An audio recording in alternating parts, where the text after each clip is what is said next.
ಹಿಯೋ ಹಿಯೋ ಪ್ರೇಮರಾಜ್, ನೀನಿಟ್ಟ ಮಗನ ಮೇಲಿನ ಪ್ರೀತಿ ಮಗನಿಂದಲೇ ದೂರಾಯಿತು. ಪ್ರೇಮರಾಜ್, ಇಂದು ನಿನ್ನ ಸಂಸಾರ ಹರಿದು ಹೋದ ಪಟದ ಸೂತ್ರದಂತೆ. ಪ್ರೇಮರಾಜ್, ನೀನು ನನ್ನ ಮನೆತನಕ್ಕೆ ಮಾಡಿದ ಮೋಸ ದಿನೇ ದಿನೆಯೂ ಸ್ಮೃತಿ ಪಟಲದಲ್ಲಿ ಚಕ್ರದಂತೆ ತಿರುಗುತ್ತಿದೆ. ಆ ಸೇಡು ತೀರಿಸಿಕೊಳ್ಳುವಗೋಸ್ಕರ ನಾನು ನಿನ್ನ ಮನೆ ಸೇರಿ ನೀ ಮಾಡುವ ಈ ನಾಟಕಕ್ಕೆ ನಾಂದಿ ಹಾಡಿ ನಿನ್ನ ಸರ್ವ ಆಸ್ತಿಯನ್ನು ಎತ್ತಿ ಹಾಕಿ ಕೊನೆಗೆ ಬೀದಿಯ ಭಿಕ್ಷುಕನಂತೆ ಮಾಡಿ ತಿನ್ನಲು ಅನ್ನ ಸಿಗದಂತೆ ಮಾಡಿ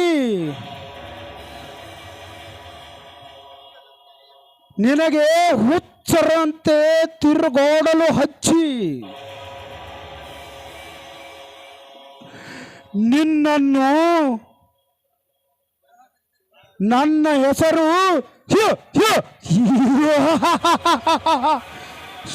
ಶಿವರಾಜನೇ ಅಲ್ಲ,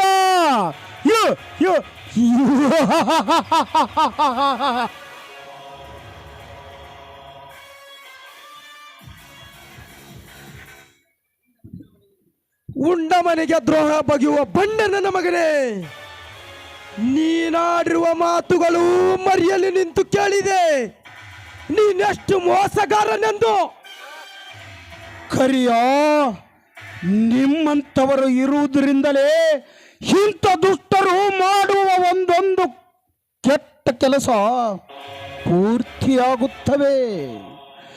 ನಿಮ್ಮಂಥವರ ಬಲದಿಂದಲೇ ನೂರಾರು ಕಳ್ಳ ವ್ಯವಹಾರಗಳನ್ನು ಮಾಡಲು ಸಹಾಯವಾಗುತ್ತದೆ.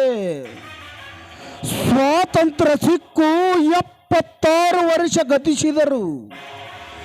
ಈ ನಮ್ಮ ದೇಶ ಬಡತನ ಎಂಬ ಕರಾಳ ಛಾಯೆಯು ದಿನೇ ದಿನೆಯೂ ತಾಂಡಾಡುತ್ತದೆ. ಎಲ್ಲಿ ನೋಡಿದರೂ ಕಲಿಬೇರಿಕೆ ಔಷಧ, ಕಲಿಬೇರಿಕೆ ಆಹಾರಧಾನ್ಯ.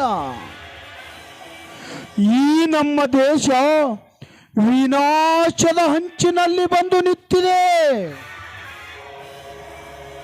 ಇಷ್ಟೇ ಅಲ್ಲ, ದೇಶದ ಮೇಲಿರುವ ನಿನ್ನ ಅಭಿಮಾನ ನೋಡಿದರೆ ನಿನಗೆ ರಾಷ್ಟ್ರಪಿತಾಮ ಎಂದು ಕರಿಬೇಕೆನಿಸುವುದು. ಆ ಪಿತಾಮಹನ ಹೆಸರು ನಮ್ಮಂತ ತಾಯಿಗಂಡರಿಗೆ ಸಲ್ಲದು. ಒಂದೇ ಒಂದು ತಪ್ಪು ಮಾಡಿದರೆ ಅವನೊಬ್ಬ ವಂಚಕ, ಖದೀಮ ಎಂದು ಕರೆಯುತ್ತಾರೆ ಈ ಊರಿನ ಜನ. ಇಷ್ಟೆಲ್ಲ ಬುದ್ಧಿ ಹೇಳವರಾದ ನೀವು ಏಕೆ ದ್ರೋಹ ಮಾಡುವ ಕೆಲಸಕ್ಕೆ ಕೈ ಹಾಕಿದಿರಿ?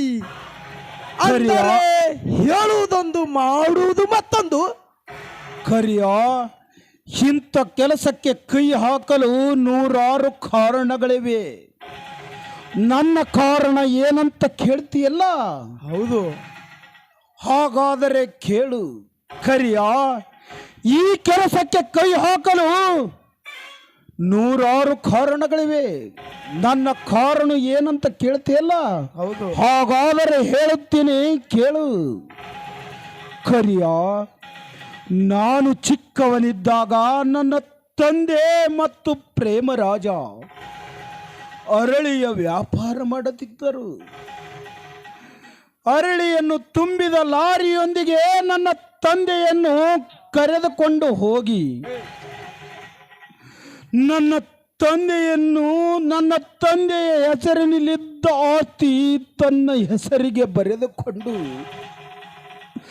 ಕೊನೆಗೆ ನನ್ನ ತಂದೆಯನ್ನು ಕತ್ತು ಹಿಚಕಿ ಕೊಂದು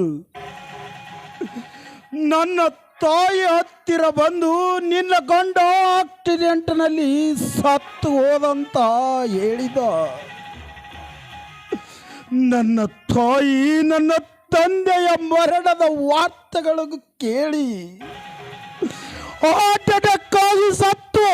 ಕರೆಯೋ ಸತ್ತು ಹೋದಳು.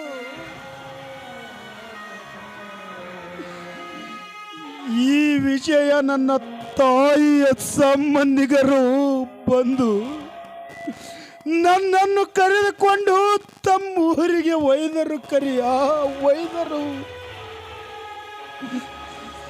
ನನಗೆ ತಿಳುವಳಿಕೆ ಬಂದ ಮೇಲೆ ಈ ಪ್ರೇಮರಾಜ ನನ್ನ ಮನೆತನಕ್ಕೆ ಮಾಡಿದ ಮೋಸ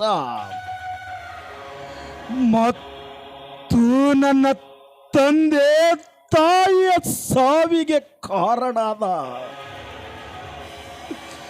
ಈ ಪಾಪಿಯನ್ನು ಮುಗಿಸಬೇಕೆಂದು ಇವನ ಮನೆ ಸೇರಿದೆ. ಇವನು ಮಾಡುವ ಒಂದೊಂದು ಕೆಟ್ಟ ಕೆಲಸಗಳನ್ನು ಇವನ ಜೊತೆ ಸಾಮಿಲಾಗಿ ಕೆಲಸ ಮಾಡುತ್ತಿದ್ದೇನು ಕರಿಯ, ಕೆಲಸ ಮಾಡುತ್ತಿದ್ದೇನು. ಇವನನ್ನು ಮುಗಿಸುವ ಕಾಲ ಎಂದು ಬರುತ್ತದೆ ಅಂತ ಹೊಂಚು ಹಾಕಿ ಕಾಯುತ್ತಿರುವೆ ಕರಿಯ, ಕಾಯುತ್ತಿರುವೆ. ಇವನ ಮೇಲೆ ಇಟ್ಟ ಸೇಡು ನಿನ್ನ ದೃಷ್ಟಿಯಲ್ಲಿ ಸರಿಯಲ್ಲವೇ? ನಿನ್ನ ದೃಷ್ಟಿಯಲ್ಲಿ ಸರಿ ಇಲ್ಲದಿದ್ದರೆ ನಿನ್ನ ಕೈಯಲ್ಲಿರುವ ಕೊಡಲಿಯಿಂದ ನನ್ನ ರುಂಡನ್ನು ಚಂಡಾಡಿಬಿಡು ಕರಿಯ, ಚಂಡಾಡಿಬಿಡು.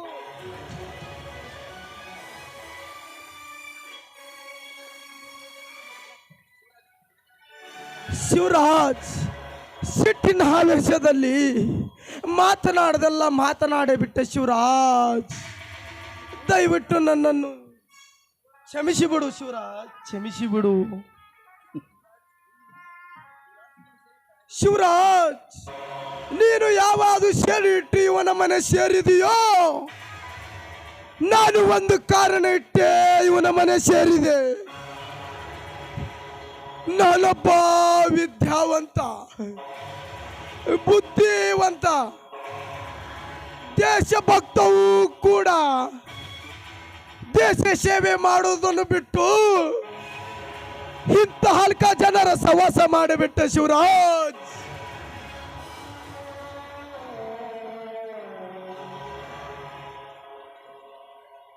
ನಾನು ನಮ್ಮ ಮನೆ ಪರಿಸ್ಥಿತಿಗಾಗಿ ನಾನು ಮುಂದೆ ಸರ್ಕಾರಿ ಕೆಲಸ ಹುಡುಕಲು ಸಾಧ್ಯವಾಗಲಿಲ್ಲ. ಶಿವರಾಜ್,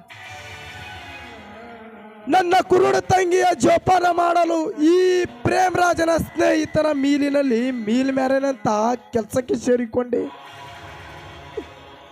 ಒಂದು ದಿನ ಈ ಪ್ರೇಮರಾಜ್ ನನ್ನ ಕುರುಡ ತಂಗಿಯನ್ನು ಕಾಮೋದಿಕ್ತನಾಗಿ ನನ್ನ ತಂಗಿಯ ಶೀಲಹರಣ ಮಾಡಿಬಿಟ್ಟ. ಶಿವರಾಜ್, ಶೀಲಹರಣ ಮಾಡಿ ನಾನು ಮನೆಗೆ ಬಂದಾಗ ನನ್ನ ತಂಗಿ ಸಾವಿನ ನೆಲದಲ್ಲಿ ತೊಳ್ಳಾಡುತ್ತಿದ್ದಳು. ಶಿವರಾಜ್, ತೊಳ್ಳಾಡುತ್ತಿದ್ದಳು. ಅವಳನ್ನು ವಿಚಾರಿಸಲಾಗಿ, ಹಣ ದುಡಿಯುವ ಮಾಲೀಕನೇ ಈ ನನ್ನ ಸ್ಥಿತಿಗೆ ಕಾರಣವೆಂದು